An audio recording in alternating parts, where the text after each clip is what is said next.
is the now 99 in Dwell magazine and 50 under 50 innovators of the 21st century. Mitchell Joachim co-authored 4 books. One of them is Design with Life, Biotech, Architecture, and Resilient Cities. So this is very much along the lines of what we are trying to work on. XSL, XS, New Directions in Ecological Design, Supercells, Building with Biology, and Global Design Elsewhere Envisioned. His work has been exhibited at MoMA and the Venice Biennale. And Professor Joachim earned a PhD at MIT, Massachusetts Institute of Technology, MAUD, Harvard University, and an MArch from Columbia. The talk title is The Work of Architecture in the Age of Synthetic Biology. And I would like to give the stage to Professor Mitchell Joachim to let us sort of learn about what you've been doing over the past years. So Great. Thank you very much, and the stage is yours. I'm going to mute my microphone, and then we see what comes. Thank you, Mitch. Super. Thank you for that very warm introduction. I am really excited to be here and have a discussion with you guys. I actually look forward to the discussion part. So when it comes to the question answer moment, please speak up.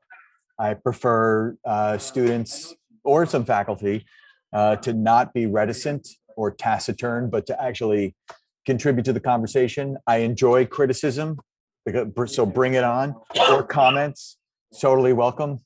And I probably have heard it before, so I'm okay to hear it again, but you never know. I usually get some insight from outside that I think is really valuable.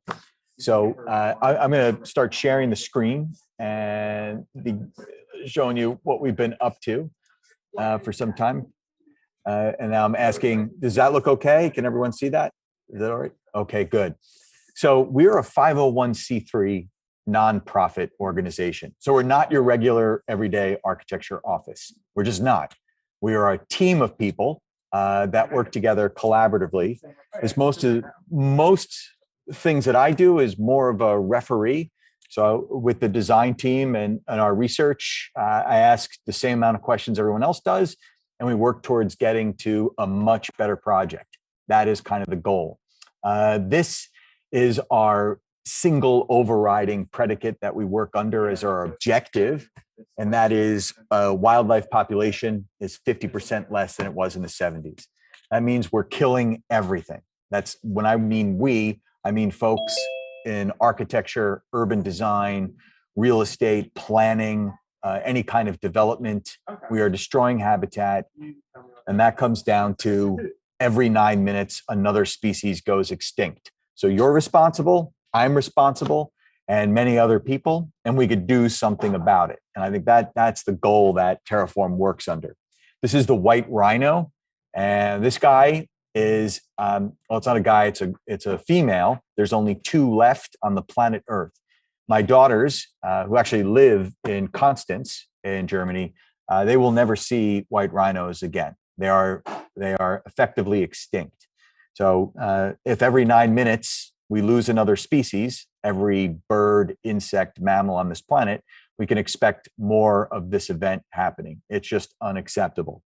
I believe there's one that's been restored from a frozen zoo in San Diego, but we can't let this happen.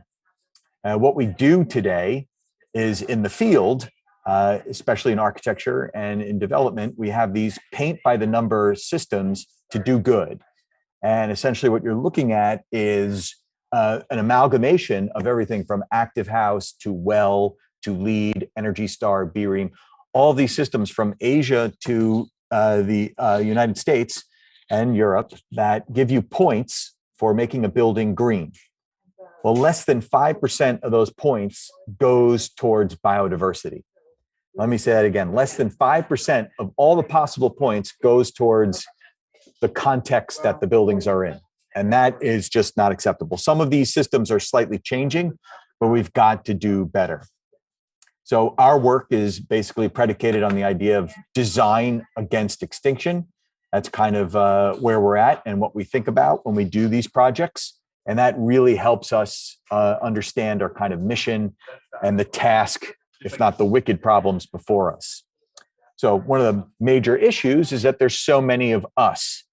So we can expect something around somewhere around 11 billion humans by the end of the century. That is an enormous amount of people. How are we going to live? What are we going to eat? How will our lifestyles change? How do architects play a role? And I think this is crucial. Issues such as the amount of meat production is expected to double by mid-century. Can we do something about it? Yes, we can. What about all of the things that fill up our streets? There's more vehicles than ever before, from scooters to odd one-wheeled Segway motorcycle things to trackless trains. Architects can also be a part of understanding the general physics of this problem and reorient our cities so that they become manageable. This type of design is often referred to as sustainability. I don't like that term. I know, being a German resident myself, I understand that the translation of the term, it works, but it doesn't work in English. We like to use the term socio-ecological design, which recognizes that we can author the engineering and the design part of things. We can absolutely control through biotech and engineered living materials what we want to do in a design, but we have to recognize the social side, which is regulations, policy, the leadership class, and the capricious public that runs systems. So we think design must be holistic and inclusive as possible. So this first project was a way of communicating extinction to local populations. And here we came up with a simple idea, an egg, and inside it was an extinct species. And the thought was within 7 years, this egg would slowly melt or decay over time. This was done for the United Nations countdown with TED, and that this egg made up of different paraffin waxes and seeded with different pollinators and other planting types, also made of mycelium, that it would be subjected to the weather. And as it rots away, inside it is a series of seed bombs and habitat elements and flora that support a rare species at the edge of extinction. In this case, it's like a salamander locally that only has fertilized eggs remaining. Those are kept cryogenically frozen, and they are released after the egg system slowly decays. And then the attendant comes, a technician, and release the species into the environment. But this is mostly done to explain to the public that what are these eggs, to ask those questions, to learn about the severe amount of extinction in the wildlife kingdom that we face every 9 minutes, and that we need to do something about it. So these are very large structures. They're about 3 to 4 meters in height, and they're deployed. This one was deployed here in Brooklyn so that people can see what's happening with the local species in that area. Another project very similar to that is very much about food. So this is called the Urban Farm Pod, or plug-in ecology. And here we use a rotegrity sphere to create the base flat pack geometry. So computation design is certainly a part of it, to make these sphere systems that are meant to produce food in an urban environment. So here we have them anywhere from 4 feet in diameter to 17 feet. They're different than a wall. They're a ball. So they're 3 times the amount of surface area as a green ball versus a green wall. There is a 64 double skin pots with wick irrigation that go into that are fed through these columns of drip irrigation feeders on the top that go down to a cistern at the base and recycle the water within the entire pod. We have these pleated or folded elements that cover up the in-between spaces between the pots and the structure. And you can place anything you want to grow inside there locally. So this is something like spirulina, wheatgrass, arugula, mint, things that are high yield crops that you want to have fast, fresh, and local. not corn, not wheat. You wouldn't use that for this purpose. It's stuff that you want to have on your salad and has a certain sense of connection and immediacy as you go from pasture to plate with your food. The inside is pink, not because pink is a cool color, because it is. It's just that we have a lot of grow lights and grow systems in there. So typical camera can't pick up the UV radiation, the UV light for the plants. There's another view of it. The thing is on a series of casters. It can spin to get the most amount of solar income, and you grow your food on this 360-degree sphere. IKEA has a version of it. They stole it from us. The IKEA version, I think, is called the Garden Pod. It is absolutely miserable looking, but the function is the same, and it's super cheap and falls apart. Not surprised. And one other thing we've been working on was creating an architecture office that had a biology lab, a fully functional BSL-1 laboratory. So this is an old photo of our first wet lab that we produced. So instead of buying a fancy 3D printer, we put together a lab on Craigslist, and also through other forms of social media. We built our own PCR machine. We built our own laminar flow hood. We got incubators for really cheap. I got a pickup truck and drove to New Jersey to get our incubators from a medical office, and we had a fully functional lab. The concept here was, one of our teammates at Terraform, Dr. Oliver Medvedik, is now professor at the Kembar Center for Bioengineering at Cooper Union. Oliver was my roommate at Harvard, and we had this dream of combining biology and architecture. And to do that, we had to make a lab so that we could do bio-based work alongside architectural work. And it's quite fun. And now it's become GenSpace and another group called Biotech Without Borders, and they're still around to this day. So this has been now almost 12 years of doing this kind of work.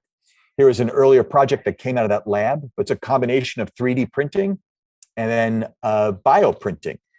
Everything that we want to do is in that syringe, which is super hygienic. All the cells are located in there, and they get printed onto sanitary plates. So this bioprinter will help print cells into a certain geometry. It's not very effective, but was the first of its kind. And we were publishing variants of that one. The one we did use was a modified inkjet printer, which does this kind of work with a thermo-reversible gel and extracellular matrix from pigs that get folded up on PGA scaffolding.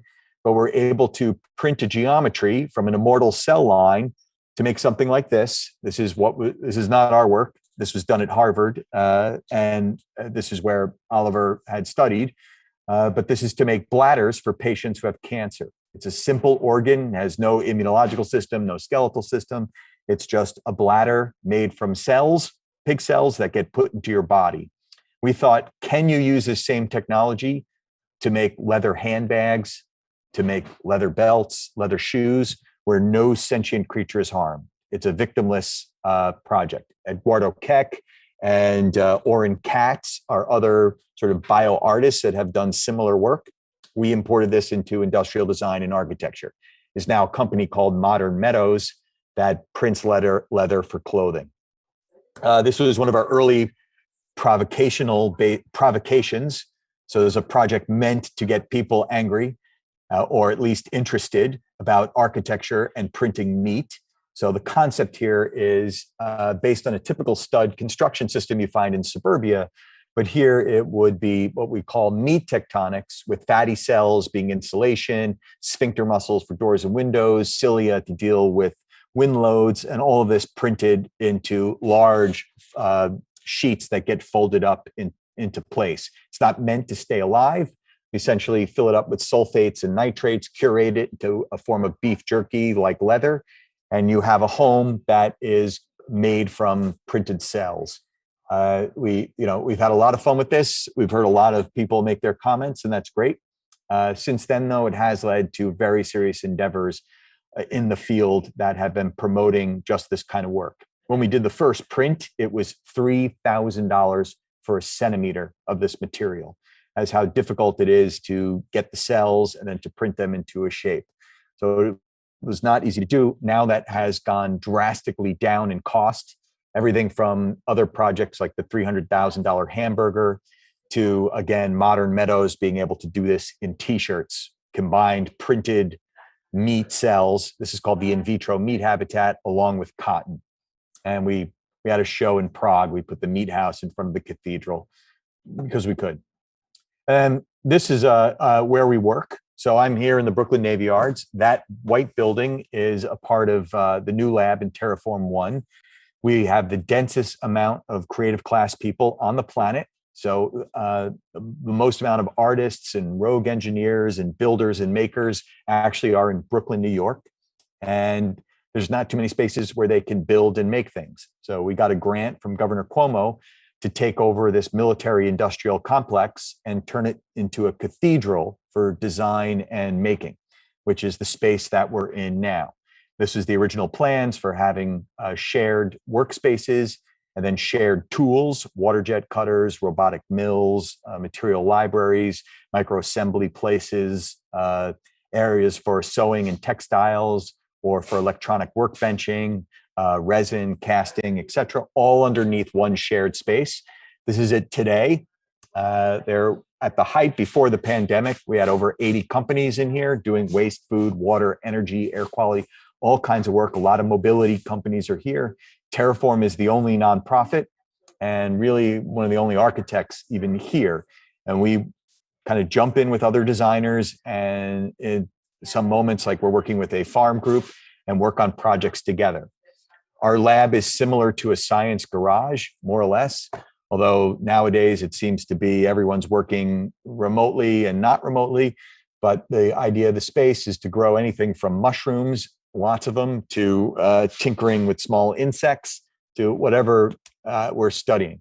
So we actually enjoy a space like that. It's not like, I don't know, Foster's office, which seems to be a slave ship with rows and rows and rows of people doing AutoCAD. We're as opposite of that as one could be, including not really using AutoCAD. So this is how we move, how we eat, and how we live in some of the projects that we've been working on. This one is called the Hug and Kiss Lamb Car. And the thought was to make vehicles fit cities. It doesn't move faster than 30 miles an hour. 30 miles an hour is the speed in Shanghai, Paris, and New York. It moves in a flock or herd of cars. It's designed to be scuffable, to rub up against other cars, to bounce into them, to bump. That's kind of the point. It's a very organic form of gentle congestion. And then you don't even drive. You're just there reading your book. And if you do hit another car, you just say ciao and you go on your way. The entire vehicle is inside the wheel, drivetrain, suspension, motoring, all of that's happening in the wheel. The rest of it is made of super soft pneumatic materials, air bladders and ETFE foil quilts, etc. And the car that we eventually productized was this one. You may have seen it. This one came out of our research at MIT. It's called the Heroku. It's a car designed to fit a city, not the entire 20th century, which is trying to negotiate around cars. This car is a piece of technology to fit into cities. And if you think about it, most of the time, cars are not moving. So this vehicle is designed to stand up and park all the time for storage. So you can fit about 3 or 4 of them in the same space you put in a Porsche SUV. Not that nothing wrong with Porsche SUVs, but these are cars that are miniaturized and move together in a kind of a logic that makes sense through algorithms and optimizing the population and where they need to go in certain times. So this vehicle, not only does it stand up and reduce its footprint, the chassis is deployable. So as it stands up, it gets smaller. But if you look at the wheels, which look very strange, the car spins on a dime. It's omnidirectional. Also, the ingress and egress points, the door is in front of the vehicle. It's the same as the windshield. So you get off directly into the sidewalk. You don't get off into the street where you can be hurt. And then we put all of these ideas about mobility into near visions of a kind of a biological future for our cities. So this is a socio-ecological design thinking of 42nd Street, where we have a riparian corridor through the center of our street, accepting all kinds of aqueous life. We have vertical farms and gardens on the facades of our buildings. We've got wind turbines, photovoltaics, all of them to contribute to energy. And the rest of the space is this kind of grand civic space to allow pedestrians to take over and be a part of the streetscape. There's some idea those robots are there for automation to take care of some of these systems.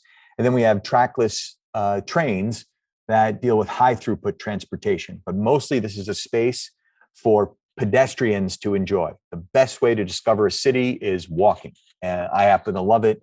So we want to make walkability important, but we also want to do it so it's as green as possible. And this project was looking at another material in cities. This was population issues in cities, but this material was transgenic, genetically modified transgenic E. coli. So we modified it to express genes commonly found in jellyfish, a certain type of protein.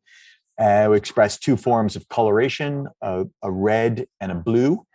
And that red and blue would show us the difference in urban population counts mapped into live E. coli colonies. So we compared humans with E. coli, and we compared the growth rate of humans in cities using colonies of E. coli and the dilution method in our laboratory. So we had to learn how to draw with E. coli, not easy to do, but a lot of fun. The different colors were used from existing populations to expanding populations. We then had, we used alluvium gel, in Petri dishes to grow the E. coli on top of these scaffoldings. Well, they weren't really scaffoldings, they were stencils produced from our CAD files from geographical boundaries of existing city conditions to expanding ones. And then we showed the growth of the 50 densest cities on the planet Earth as one mega city, growing with expanding population to reach 11 billion humans. So it was really what we call the Biocity Map. It was trying to explain to people like how enormous the impact will be as we increase our human populations. And here we did it with a miniaturized version in the form of E. coli.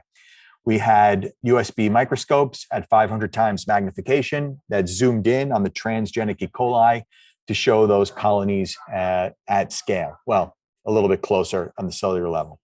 On the other side of the map was a parametric informatic grid that shows different spike points of population growth. Most of the future population in this world will be in Asia. So that's what you're seeing there. And then the dark black zones is where we're expecting cities to shrink. We're seeing diminished population in those areas. That's many parts of Europe and even North America. So we were able to use E. coli as a kind of analog computer to project the growth of human populations in cities. Here's another piece of urban metabolism we studied. In this case, it's waste. So this is inorganic and organic matter to the tune of 36,000 tons of trash per day in New York City. That is one Statue of Liberty per hour in New York. If I was an alien, I would think that cities were invented to make waste. It's an enormous amount of waste. Sometimes it's 5 to 6 pounds of garbage can be produced by a single individual per day in New York. So that is insane. We have some of these maquettes or models that show this kind of missing Statue of Liberty and communicate to people about waste in cities. And then what can we do with it? Well, where can we be more proactive? How can we solve this problem? Well, this is one of the worst forms of waste. It's styrofoam. And here we use this creature, a mealworm, to digest styrofoam. Mealworms actually eat styrofoam. You sprinkle a little oats and they're going to go at it. They're not very fast, but considering it takes 500 to 1,000 years for styrofoam to return to the earth, I think if we wait a few weeks for mealworms to eat it, we'll be okay. The mealworms digest the styrofoam, they turn into frass. That frass can then, basically, it gets turned into garden mulch. There is no chemicals or VOCs after the mealworms eat the styrofoam. The mealworms themselves turn into darkling beetles and get eaten by birds or other insects. So they're very much a part of the food chain. The concept here is to have the public dump their e-waste, their styrofoam e-waste. That's things that come from brand new stereos, refrigerators, microwaves, a new computer. You get all this styrofoam. We don't know how to recycle it or upcycle it, but now you can throw it into a digester and watch mealworms eat it up. It's kind of fun, actually. They're a bit slow, but over time, like I said, it's all gone. You put it into the garden. So we made these a proposal for a public display of mealworm digestion of e-waste, and we then went ahead and built it.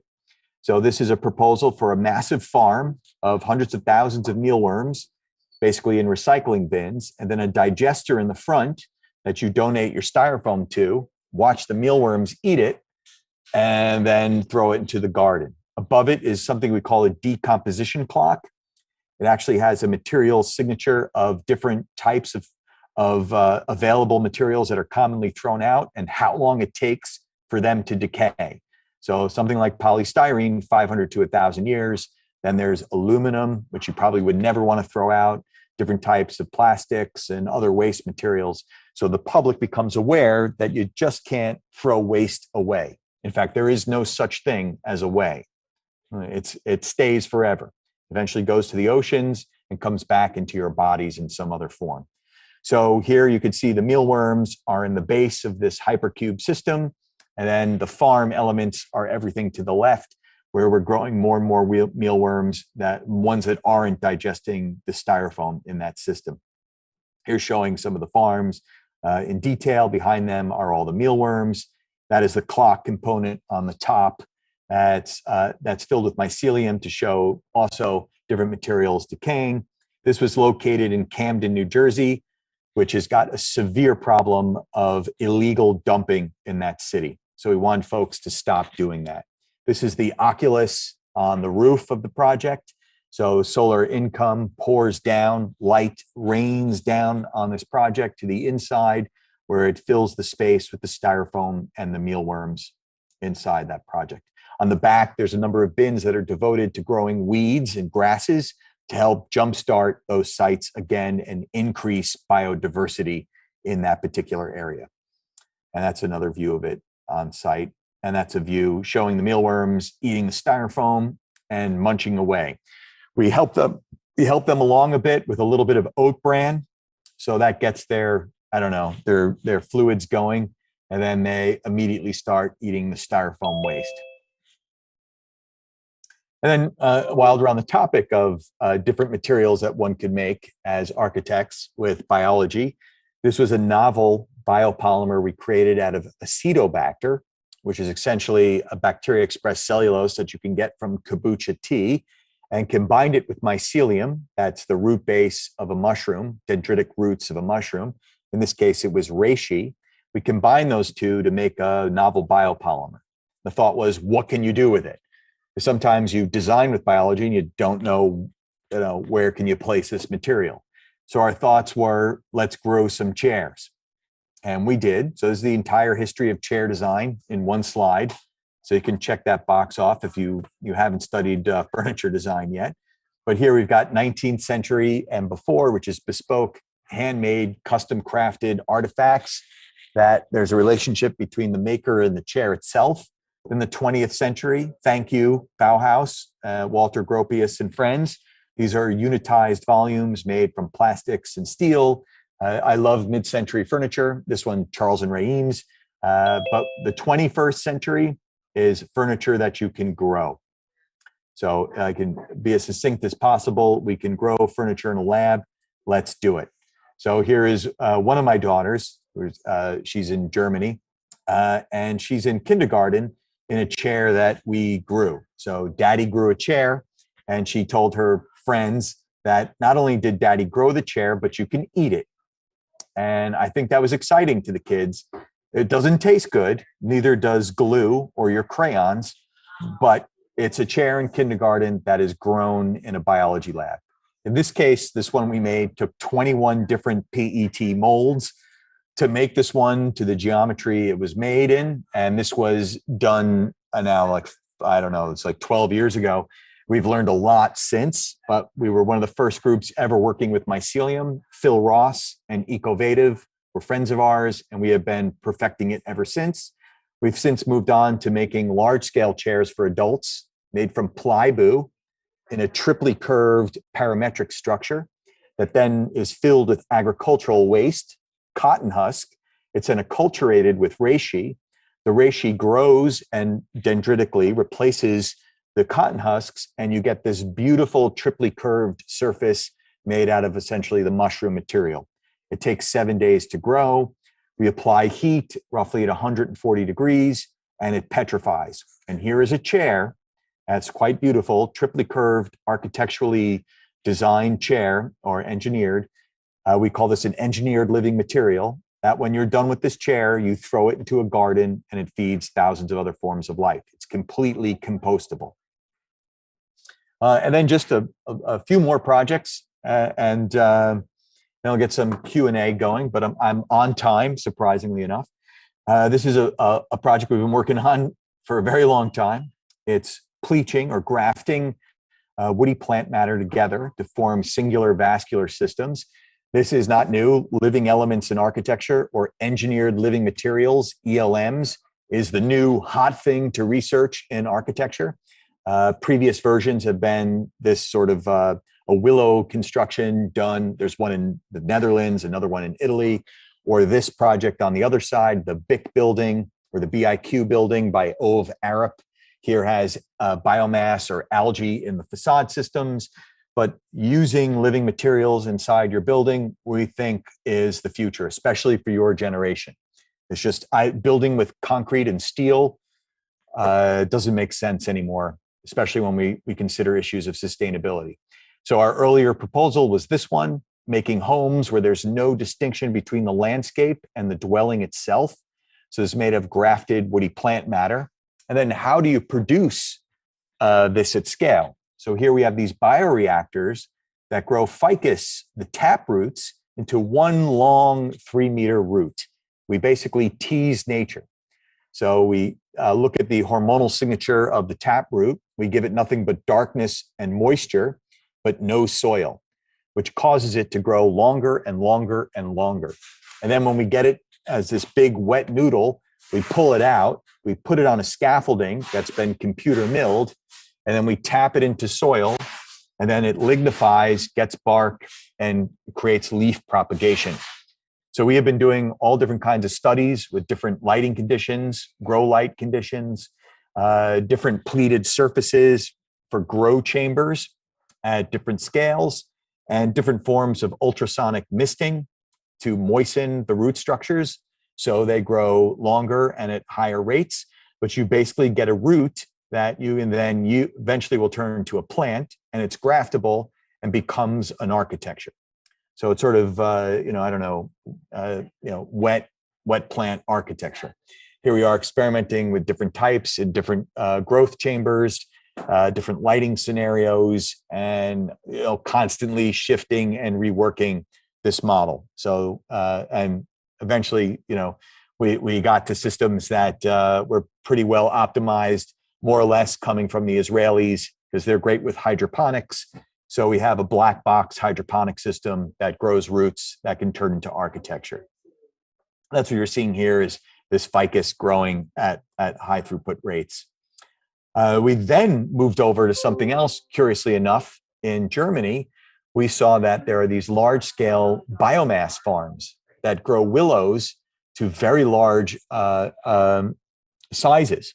And we thought, why not combine the building or the construction building industry alongside a great agricultural and energy industry? So we take biomass energy production and move it into construction, as opposed to taking these willows and burning them. They get pelletized and burned to create fuel. Instead, we're taking them and using those same willows to build buildings where on day one, these engineered living materials are alive and are grown at full length. So we don't have to spend all this energy trying to make reactors to grow them. We just harvest them from a farm. So here they are, clusters of these willows fitted into a CNC scaffolding, so that controls the geometry. And those willows shape themselves over a triply curved space and create a home. We're premiering this one in the Vienna Biennale. We're really excited. It's called Home Alive, where you have a home made of clusters of living willows that are grafted and placed on scaffoldings and on day one are basically fully mature and can continue to grow for hundreds of years. We attach them to old growth trees to help with lateral loading. Here, there's some ideas of algae systems in the window. This one's placed on a horse farm in upstate New York near Storm King Sculpture Garden. The thought is we'd have a suburban home that's made of living elements that does its best to fit into the landscape and connect to old growth trees and all kinds of flora in the area. And then we have some horses there for scale. So this is, in our opinion, a living architecture. And the last two projects are about bugs. So this is crickets, and this was our client for some time. And the thought was, can we help the United Nations deal with this issue of eating too many cows, pigs, chicken, and lamb? The United Nations was talking about getting to insect-based protein.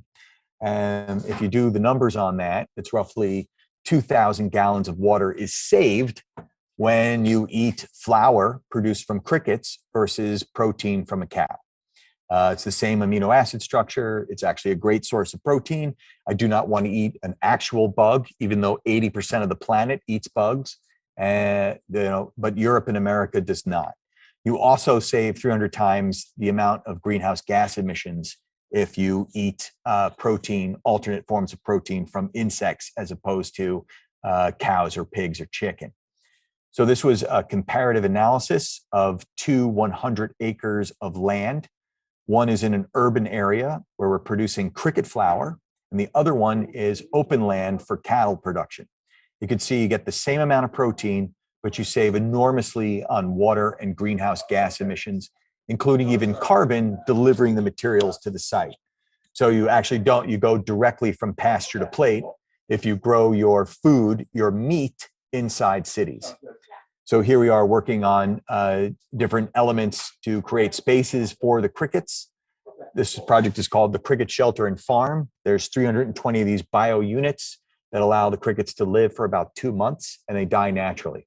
So we're not stabbing crickets individually and killing them and then stuffing our faces with them. We're doing just the opposite. We provide them a great space to live. They're completely comfortable. They live out their lives naturally and eventually die of old age. They're usually well fed. We feed them apple cores, lime rinds, orange peels, and that actually changes the flavor of the cricket. So it's good for us. We've been working with Michelin rated chefs, another guy named Joseph Yoon and Brooklyn Bugs, et cetera, to get the flavor of the cricket flour just right. They live inside these chambers, and the bigger and fatter they are, the less they move around until eventually they just die of old age. And then we harvest them like you would anything else, and they're milled into a flour. The best pasta I've ever had was actually from cricket flour. So this is the device. You can see the inside of it, the dial-lock gates. It's actually expandable. So you can, depending on the size of the empty lot or rooftop or wherever you want to grow your crickets, it certainly can expand to do that. It's naturally ventilated. So that's what these things are on the top, are wind cowls that help generate high pressure air throughout the system that causes vibrating columns of air lower on to ventilate the whole shelter, and also picks up the sound of the crickets chirping. So they do stradillation, which is they move their wings back and forth, which means the males are horny looking for females. It means they're not worried about survival, but they actually want to have babies. And the horns on the top pick up that sound, and the chirping can be heard from far away. It means that the shelter is singing, the shelter is alive, and the creatures inside it are very satisfied. Here we have these cricket sex pods, which is encouraging the males and the females to get together in closed, confined spaces so they can procreate and spread their genetics throughout the farm and keep the cycle of life going. That is the cricket shelter and farm over here in this particular image. And then finally, the last project is called the Monarch Sanctuary. And this was looking at a species native to North America, especially New York. It's one of the most beautiful butterflies you can ever see, although honestly, all butterflies are great. We actually were working on the American Museum of Natural History, the exhibit for butterflies here in New York. but I've also been to Incel Mainau, which is one of the nicest butterfly terrariums in all of Germany. It's in the Lake of Constance. But we wanted to preserve specifically this species that's threatened. So they're in danger. We lost 90 million monarchs and they might disappear. So our thought was, can we build a building that is fully functional for human use, but in the interstitial spaces, we think of the life cycle of the monarch butterfly from its egg laying stage to caterpillar, to chrysalis, to its relationship with milkweed, to adult butterflies, all of these systems fitting inside the facade, double skin facade of the building, and accounting for the amount of light, the appropriate oxygen levels, and also all the nectar and food that they need, and build a sanctuary for these butterflies. We call it a vertical mosaic biotope. So it's essentially a mosaic landscape that skins the surface of the building, goes up to a pollinator garden on the top, and all of this is a porous membrane for the butterflies to come in and out of the space. So the butterflies became our client. We had to learn what it takes for them to drink, to eat, to procreate, where they rest, things like mud baths and perch points and fruits that they enjoy. We put OLED screens on the outside of the building so you could see the events or the drama of the butterflies' lives from far away. We think that's really important, that the public understands that this building is designed to keep them alive and thriving. We worked at the scale of their feeders, so looking at how their proboscis works to get nectar or drink from fruits, areas for egg laying, and then resting points or perch points. These are actually some of the feeders we designed for the American Museum of Natural History. We worked at full scale here at other solutions for the butterflies and different aspects of their life cycle. This was for painted ladies, but these 3D prints were looking at where butterflies sleep and how they get access to different nectars. We then built it into a geometry for different aspects of their life and turned it into concrete. There was reasons for that. One is that we needed a material that was going to last 200 years, is structural and fireproof. So we worked with BASF. We made the greenest concrete imaginable. Here we are making these casts, concrete casts, using a medical grade silicone. So there's no VOCs, no need for a mask. We're using plywood scaffolding, so we're as green as possible, and then fly ash impregnated concrete with a special chemical mixture from BASF to be the lowest embodied energy concrete you can find. That's still structural. And then we made these casts to be placed inside this double skin facade of the building. So we're working at full scale with the butterfly's life cycle to place it inside a building, looking at all the different functional points of butterflies' needs, and still not sacrificing 1 square foot of usable space for humans, which I think is essential. So this is the double skin facade, the diagrid structure on the outside, and all the nectar feeding points for the butterflies over there. Whoops, sorry.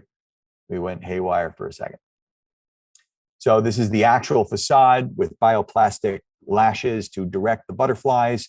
This was a 4-ton piece of equipment that's at full scale that is meant to be the facade working to show this vertical mosaic for butterflies to thrive in. It's also porous, so they can rewild the city around them. They're not stuck inside there. It's not a chamber for making butterflies. It's a refuge for butterflies to get a chance at life. So all those concrete components fit into the building. There's 50% aperture points, so you can look out the window and see that butterfly garden. There are the monarchs in the space, actually thriving. They have mud bath areas, perch points, areas to rest, and just the right amount of space. It's about 1 meter in length in the building to move around and create this buffer zone between human programmatic needs and the needs of the butterflies themselves. So these are actual live monarchs. Here, this was installed at the Smithsonian in the Cooper Hewitt in New York City, and it's since moved on to a number of other areas. Anyway, that's just some of the work we've been up to at Terraform One. Thanks for listening, guys. I really appreciate that. feel free to come and meet us here in the Brooklyn Navy Yards. We would like to see everybody that we can in person, so you're certainly welcome. And I'm going to stop sharing the screen, and I'm more than happy to answer some questions. I'm sure you've got some. Thanks very much. Excellent. Thank you. Thank you so much. That was fantastic. And yeah, guys, go ask questions. They look stunned. Omar, please go. Yeah, I want to ask a question, please. All of these projects and research, can we, yeah, your lab, your huge lab, can make these projects in space, like Mars, to make a life for these insects, or these or the car, or to make a life in the space? Yeah, so Omar, if you want to join our team with NASA and the Canadian Space Agency, we're putting insects in space. We're a part of, you can look it up online, but there is a challenge to figure out long-term space missions and getting diversity in protein and food sources and make it self-reliant on a pretty much a completely contained, hermetically sealed world, which is, more or less a spaceship and then eventually a colony.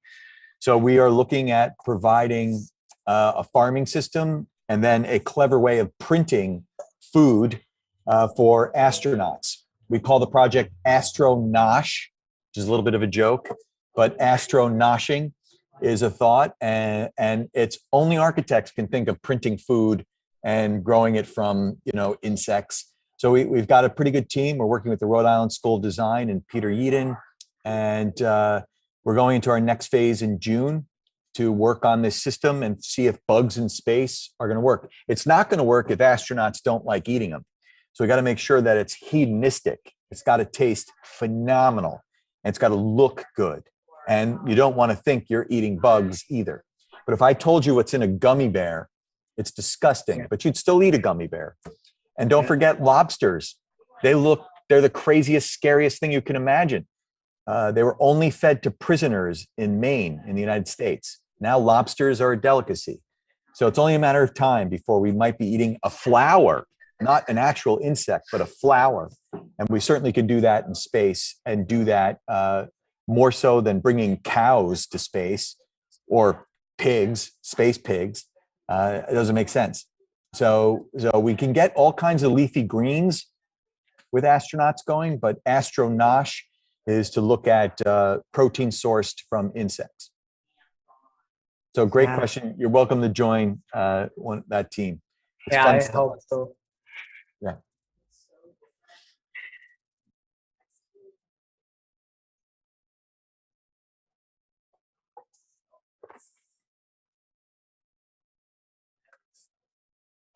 Anyone else want to comments, points of anger, disbelief? Don't be reticent. I see some hands up. Maram, you're muted. First of all, thank you so much for your presentation. But I want to ask about the project of cricket shelter forum, because you mentioned something about the food itself. Like, it could be a case of social acceptance for people to eat crickets as the main source of protein. So in this case, what can be done in order to maybe make people understand the benefits behind eating crickets as the main protein source, not eating cows? And also maybe the other issue could be regarding the production efficiency for the stakeholders themselves, or the factories, maybe owners, because they think maybe if you want to produce a piece of meat in a lab, maybe it takes like 2 hours. But on the other side, if you want to produce like 1 kg of a lamb, it could take like 1 minute or 2 minutes. So it's also cost. It's a matter of cost and efficiency at the same time. So how can we downsize the gap between the production efficiency and also at the end achieve the biodiversity maintenance and sustainability? Yeah, great question. Questions plural. Let me address them. Well, first of all, doing things at scale is it's a lot different when you're experimenting, doing bench work. Going from experimentation to then eventually bulk operations. Those are big leaps, and you have to look at productizing the system. A lot of that has to do with finding out what the market is, what the scale of potential economic gain is in that market, and looking at a return on your investments when you make a factory to produce insects at such a scale. There are already, like I said before, like 80% of the world is eating bugs. And you could go to places like Thailand and go to cricket farms, and they're enormous. And it is super cheap, unbelievably cheap. And I think in general, Europeans and Americans should be more, what's the term? Flexitarians. We should be more flexible in the things that we eat. Still eat meat, still eat some cows, but eat less of them and try other things that are exciting to eat. So the only way they're going to try eating it is if it tastes amazing. So that's important. A lot of the work we were doing was to get the taste great. So it's not just about scaling up the industrial side of the operation. It's about convincing people that there's a market for it because it tastes great. They're willing to pay a certain price point, and that when you build these kinds of facilities in Europe or the United States, you'll get your money back within a 5 to 10 year plan. When they grow crickets in a place in Thailand or various parts of Indochina, like, it is disgusting. They just have massive cinder block and concrete farms where they have all the bugs together in a room, and they mash them up with bits of dirt, feces, baby crickets, young, old, everything just gets mashed up and turned into a food product. They don't have the same kind of sanitary or hygienic requirements for the Food and Drug Administration that we'd have here in the United States, and they're not really concerned about that. If you even go to Mexico, they just serve crickets straight up, a little bit of salt and lime, totally normal. And they're extremely cheap. So actually, the potential is enormous. It's really the psychological factor that one needs to get over. And the only way to get over that is by producing things that are hedonistic, that are exciting, that are beautiful, that are culturally based and taste great. In the United States, we didn't eat raw fish. No one ate raw fish in the 70s. That just didn't happen. In fact, same with Europe. Sushi came along towards the end of sushi's been around for centuries, but it arrived because of amazing chefs, amazing sort of, I would say propaganda around it, but marketing. The marketing around eating sushi was enormous. It was about health and hygiene and great taste and sophisticated dining experience. Before you know it, you had everyone eating sushi. And crazy as it sounds, it's true. So the same thing with insect-based powders. I think you'll eventually see it come to life when we get behind it culturally and build in the right restaurants, the right chefs, the right attitude, and send signals that it's about your well-being. It's about being healthy, eating this as a food product. Then it's very easy to scale up the industry side, but you want to scale it up in an environment that is extremely clean and hygienic, different than developing nations and how they produce crickets. So great questions.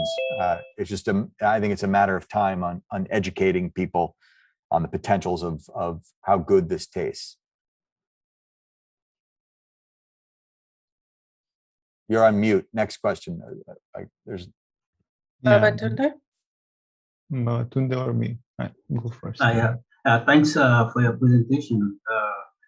I would like to ask, what's the structural stability of the share grown with mycelium, which you showed in the presentation? And what is the adverse effect of solar radiation on it if exposed to sunlight for a long time, let's say it's used outdoor for a recreational purpose. I heard the first part about mycelium, and the second thing you were saying about the leaves. What was it? The second part is I'm asking what would be the adverse effect of solar irrigation on this design of the shade that is grown with mycelium if exposed to sunlight for a long time? Okay, great question. Well, number one, it's not meant to be outdoors. So we're not designing them for outdoors. They're all interior use. We've had the chairs in here. We micro manufactured them. We got 3 of these chairs right outside. They've lasted for 7 years, no problem. If we expose them to the elements, you're right. So the sunlight will break it down. Rain will break it down. Cold weather will break it down, and it will eventually mulch, turn into mulch, and return to the earth. That is the point. So this is interior furniture. No different than your sofa. I don't think you want to put your sofa outside. There are chairs designed for outside, but this isn't designed for that purpose. The structural, that's another good question. The structural capacity for mycelium is really limited. It's not great in tension at all. It just doesn't work in tension. It's okay in compression, but it's not much stronger than different types of foams. So it's a very lightweight insulating material. So it's good for acoustical tiles. It's good for any kind of insulation in a building. It's good for some sort of curved surfaces around windows or brise-soleil on the inside, but it's not really, it's not a great structural material. When you combine it with bamboo, it fuses to that and becomes a lot stronger. And that's the only way you can really make something like these chairs, is you need a hardwood, of some kind, or even a softwood to fuse it together. There's different versions from Ecovative that are panelized. So they put mycelium on the inside in a series of layers of plywood, and that's a pretty good product. And I know there's a leather that just came out. I think it's for Gucci handbags. It's a mushroom leather. That's pretty fantastic. That's by Phil Ross. I want to say Gucci, but I don't know. Maybe it's Louis Vuitton. Does it really matter anyway? But some super sexy thing. But again, it's resistant to shear, the leather product, and it's made in a special way so it can absorb shearing loads. But honestly, the material isn't great for anything tension or shear. Its best use is compressive. So, but that means you can do some serious research and find ways to increase that capacity by combining it with different materials and making a composite biopolymer that could do something greater than what mycelium can't do alone. Yeah, it's a big space to work in. It's a really good question.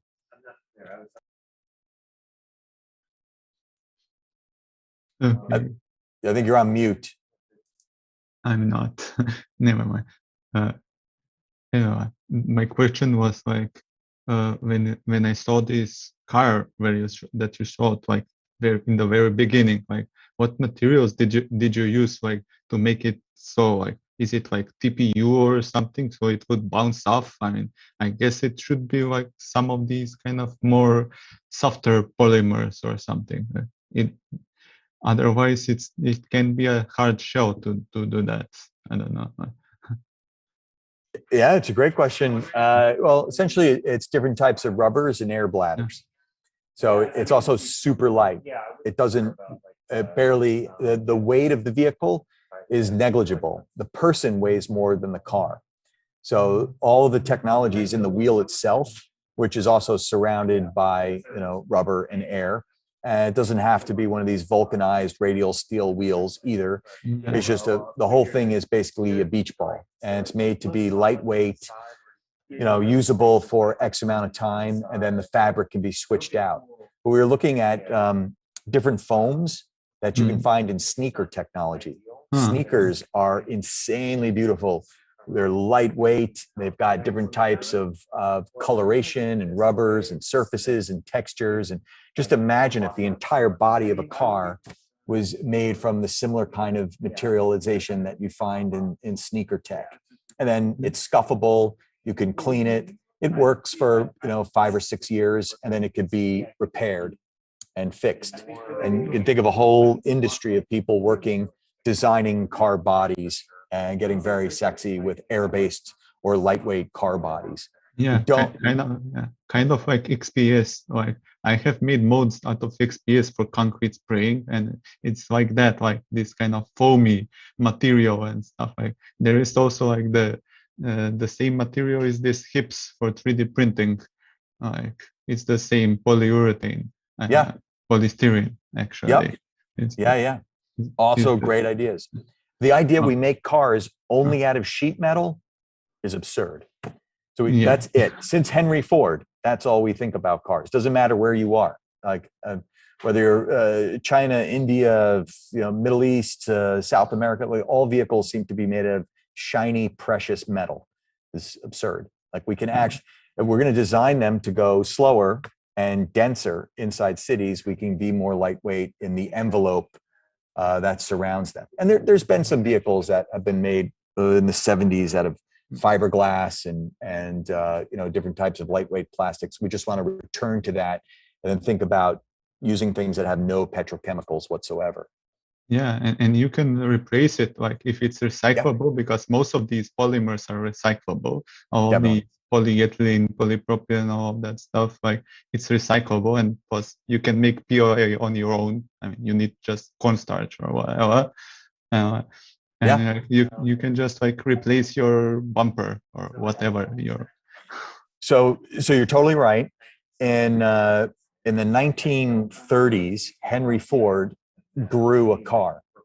He grew it out of soy-based plastics, and he wanted to merge the American agricultural economy with the American automobile economy. And he grew a Model T Ford out of soy-based plastic. And he actually showed the plastic was so hard, he hit it with an axe and it didn't even leave a scratch. And you can check that out on the internet. It's insane. He had this strong desire to use all different types of polymers that you can grow and replace infinitely with cars. But Americans didn't want that. Americans, we wanted giant metal boxes, and we still want giant metal boxes. So, look at the latest Tesla truck. The Cybertruck. It's the wrong direction on some levels. But it's very cool, I guess. Yeah, it's really cool because you can print your own parts for your car. Like just like if you have a 3D printer at home, like you can just like replace it. If you know the type, if you have the right polymer at home, you can just melt it and print it. Why not? Yep. Absolutely. Let's have one more question by Dua, and then I'm going to have a question too. Okay. Sorry. It was a great question. I had a concern about the economical side. As mentioned in the lecture, it's very costly to grow homes. So it could be very critical in order for this concept to spread and get to its goals. So is there currently or future plans for reducing the cost?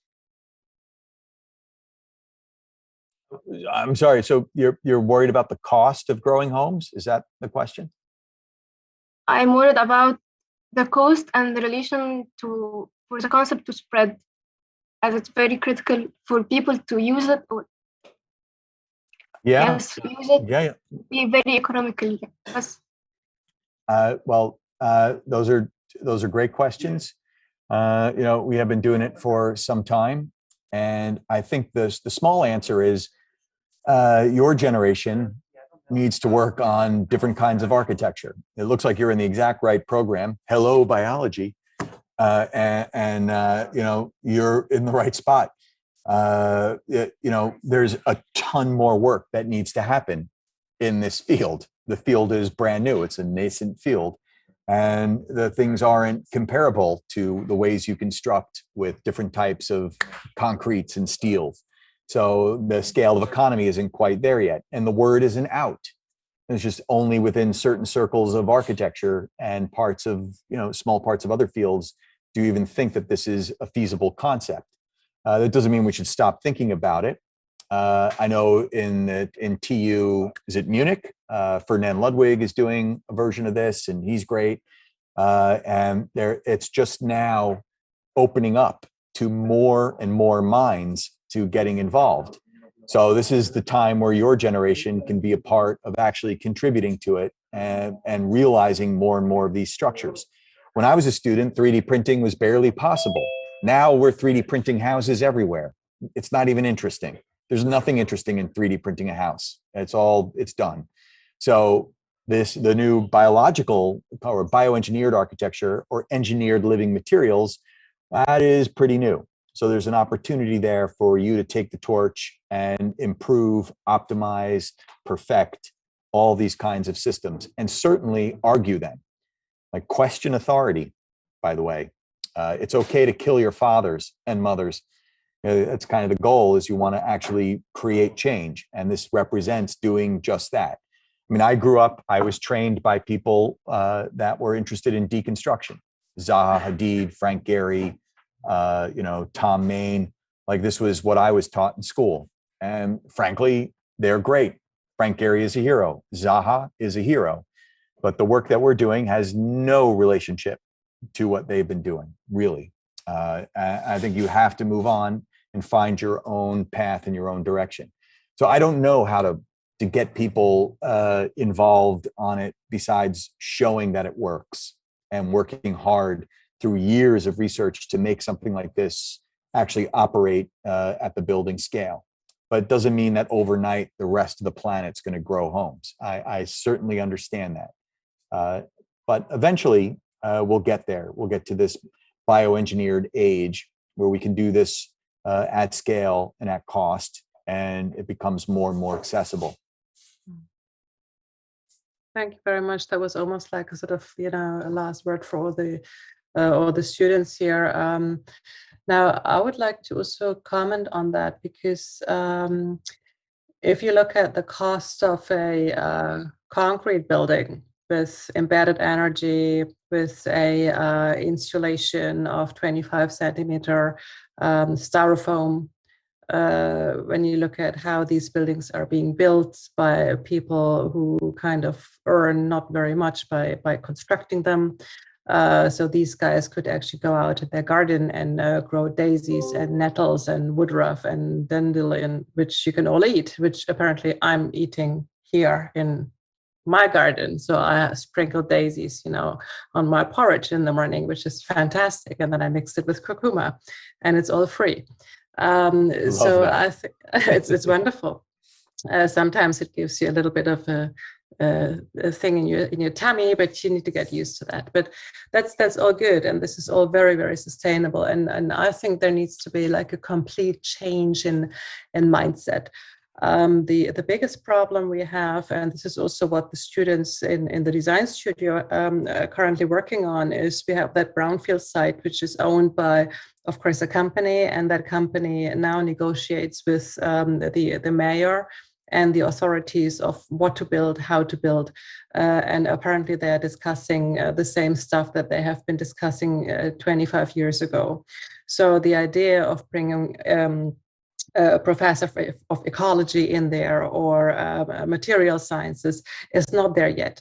And my question, in a way, so the comment for the students, of course, is work on authorities.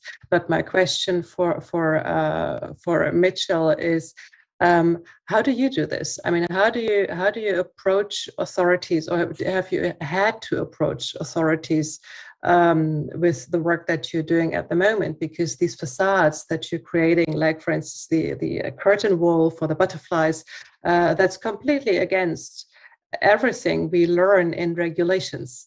So how do you do this? Because I think this is the biggest battle against windmills, right? It's not so much the clients. I think it's more the policies, the authorities, and the styrofoam lobby. I mean, this is a big thing. Yeah, everything you said is right. So how do we do these things? That is the one of the ultimate questions. Well, we don't do it quickly, so that's probably the first answer. And we have been working on these problems for a long time, and we also produce a lot of mishaps and failures. So I don't really show that. I don't show the kind of the work that didn't happen, the work that wasn't successful, the work that just got stuck on a shelf. Because a lot of the work that we do, that also happens. So it's a process, and it does take some time.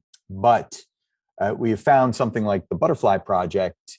I think we found a reason or a rationale for developers and for city planners and for those in charge of regulations to allow it to go through for some other reasons that we didn't plan on. In part, it actually has to do with another part of the market, is that we're saturated with Starbucks, with Targets, with ridiculous cookie cutter ideas in development to put at the anchor points of a building, and none of that sells anymore.